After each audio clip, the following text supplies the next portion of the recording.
You're listening to the Greeks Gridiron, live with Athan Hristodulu. Good morning, everyone, and welcome back to the Greeks Gridiron. I am Athan Hristodulu, your host, as always. Thursday night football is coming up. We have the Packers and Cardinals facing off tonight in a heated NFC conference matchup, one that will decide a lot with playoff implications, really. One team is 6-1 in the Packers. The other team is obviously undefeated 7-0. This will definitely shift the power struggle that is going on atop the NFC North, where you have, I think it's 4 or 5 teams sitting at 5-1 or better at this, or 6-1 or better at this point, or 5-1 to 6-1 or higher. A lot of teams only have one loss in the NFC, and if the Packers win this game tonight, it only adds to the list of one-loss teams, and it's just going to cause things to get even tighter in what has been an uber-competitive NFC in the top half of the conference there. A lot to be excited about, a lot to get into. So, as always, make sure you like, comment, share, subscribe, and let's start talking about this game, shall we? So, keys to the game. We'll get into this stuff first, kind of just the big points that I think deciding factors and things that really stood out to me as I was kind of comparing the two teams and putting together the tail of the tape, so to speak, while I was preparing for this video. The first one that initially just jumped right out off the numbers here that I thought was pretty significant, and one that kind of goes against Green Bay's nature for the last however many odd years since Aaron Rodgers has been in Green Bay, is the Packers number 14 in scoring offense versus the Arizona Cardinals number 3 in points allowed defense. So Green Bay, typically they're usually in the top 10 in scoring. I feel like year in and year out, this is a team that has no trouble putting up 30 points in a game. Well, this year they're actually only averaging 24 per game, which is low for what I would say is like the Green Bay standard. 168 points of offense put up altogether. That pales in comparison to when you look at what the Arizona Cardinals have been doing. They have 225 points scored altogether, which is an average of about 32.1 per game. Arizona has had absolutely no trouble at all moving the football, and on top of that, moving the football and successfully getting it into the end zone. So, first big matchup here, is Green Bay going to continue to, and when I say struggle, I say struggle for what they're used to doing, quote unquote there. If you're just listening, I'm air quoting that. Green Bay more than likely is going to need to find a way to put more points on the board than they have so far this season to beat the Arizona Cardinals. And that partially has to do with just their defense and how they haven't been terrible. They have not been great though. And I think that with how the Bengals played them, the Bengals were only able to get 22 points on the board, and they're a more prolific offense. However, they're missing players and could potentially be missing more defensive players as well going into this game, on top of missing potentially guys like Devontae Adams and Allen Lazard, and we'll get into that a little bit later. They've got to find a way to put more than just 24 points up in this game. They're going to need probably 30 points or so to win this game, and I can see Arizona easily hitting that 30 mark just with how effective their offense has been through the air and on the ground. This is something that does not bode well for the Packers, and I give advantage to Arizona on this one because their defense has been not surprisingly, but I feel like sneakily really good, I think is probably the word I want to say. A lot of people have not been really giving credit to Arizona's defense, and they're sitting at third best in the league in points allowed. That's a big deal because you win by having more points than your opponent at the end of the game. That's probably one of the biggest deciding factors here, and Arizona is one of the best in the league in keeping teams off the board. So a tough matchup there for Green Bay. I'm very curious to see how their offense fares going up against this Arizona Cardinals defense overall. The next big thing that I want to point out, talking a little bit about passing already in that previous point, is both teams' passing defenses. Who's going to do it better as we go into this game? So, first things first, both teams' passing defenses, fairly successful. If you look at the numbers here, the Cardinals have 19 sacks on the season, so they're able to get after the quarterback pretty effectively. They're tied for 5th with that.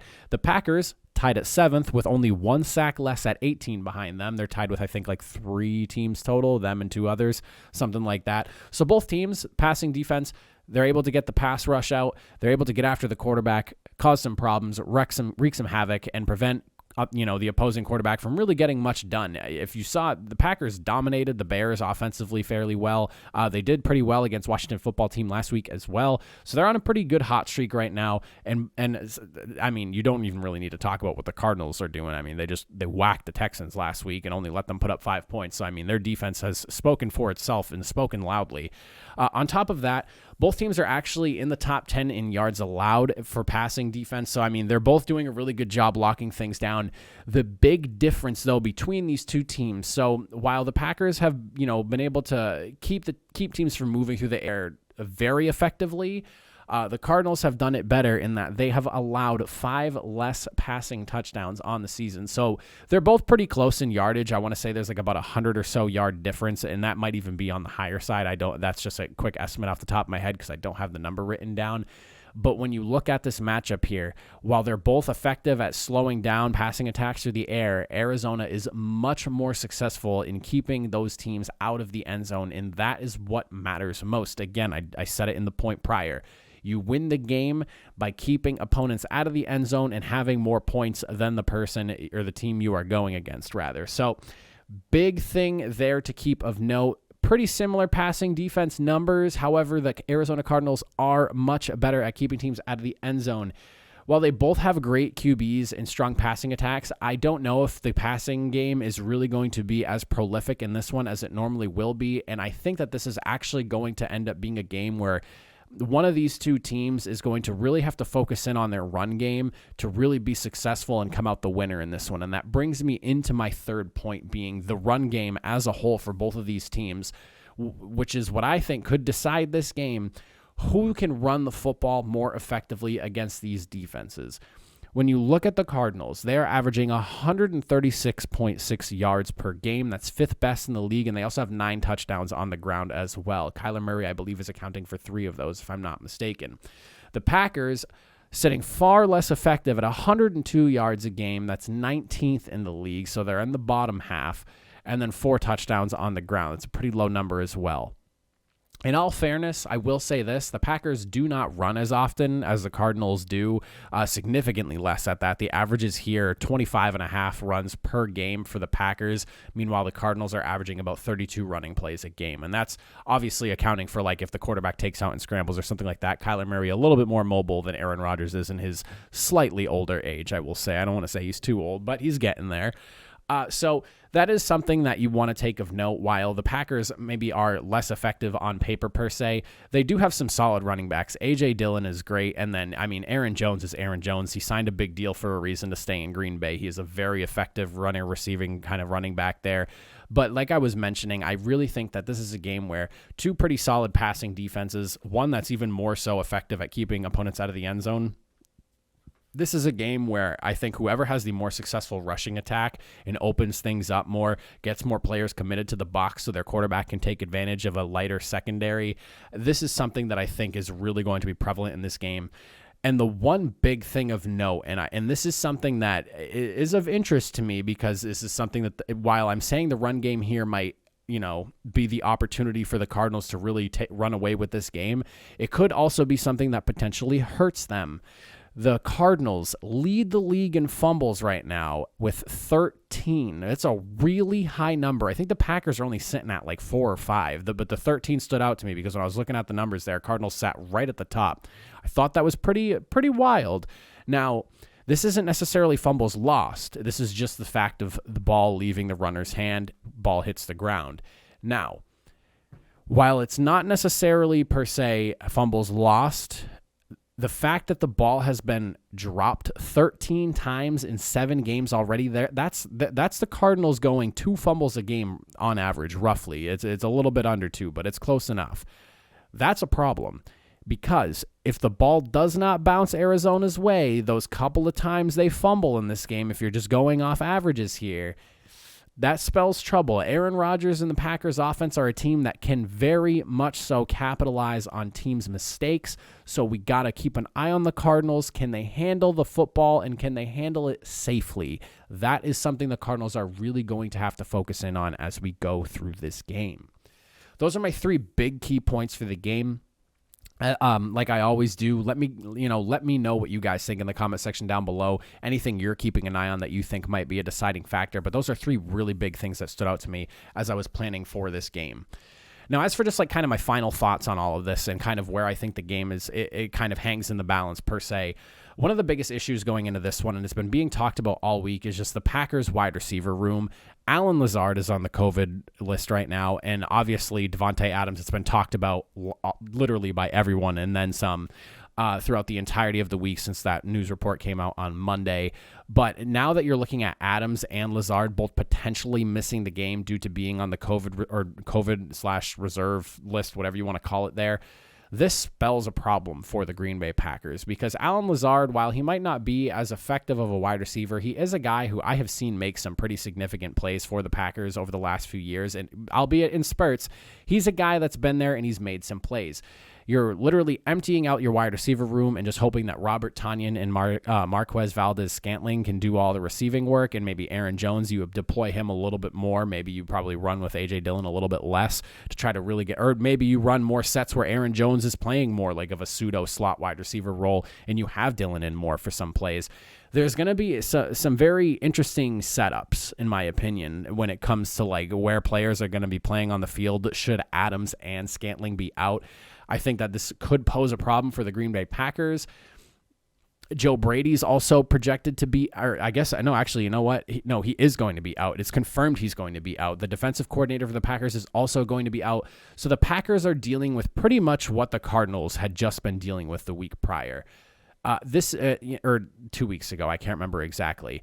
But regardless, I think it's kind of like put up or shut up time for Green Bay. The Cardinals dealt with this same issue when they went up against the Browns. They were able to pull out the win.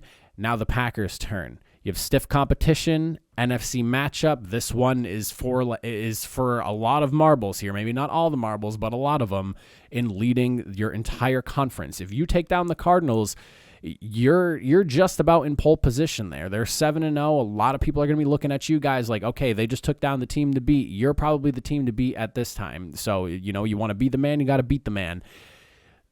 Arizona, for them, they're probably looking at some of the issues that the Packers are having right now and thinking, a slight sigh of relief is like, not relief, but, in the back of somebody's mind, there has got to be the thought of, okay, this game has kind of fallen a little bit more in our favor. Hopefully they don't fall into that trap. They don't expect this to be a walk in the park. Aaron Rodgers is still Aaron Rodgers. Aaron Jones is still a very effective running back. A.J. Dillon is emerging. On top of that, you have one of the better O-lines in the league protecting Aaron Rodgers. You still have a very good offense to deal with. Tonyan obviously emerged last year. He is still a really solid tight end. And also on top of that, Valdez, while he's not necessarily the elite wide receiver that Adams is, he's still an effective receiver. I just hope that they're not going into this game thinking that, they might be able to roll over the Packers. However, it could go that way. You never know. This is an interesting game where, something that's kind of like completely out of the Packers' control is really, in my opinion, going to potentially stir and affect this game in a way that they were not expecting a week ago. I know that they've had this game circled for a few weeks now. I mean, especially when you're watching a team on your schedule rack up wins like this early in the season, no losses. This is a big game. Rodgers and company needs to be ready. Kyler Murray and his company needs to be ready.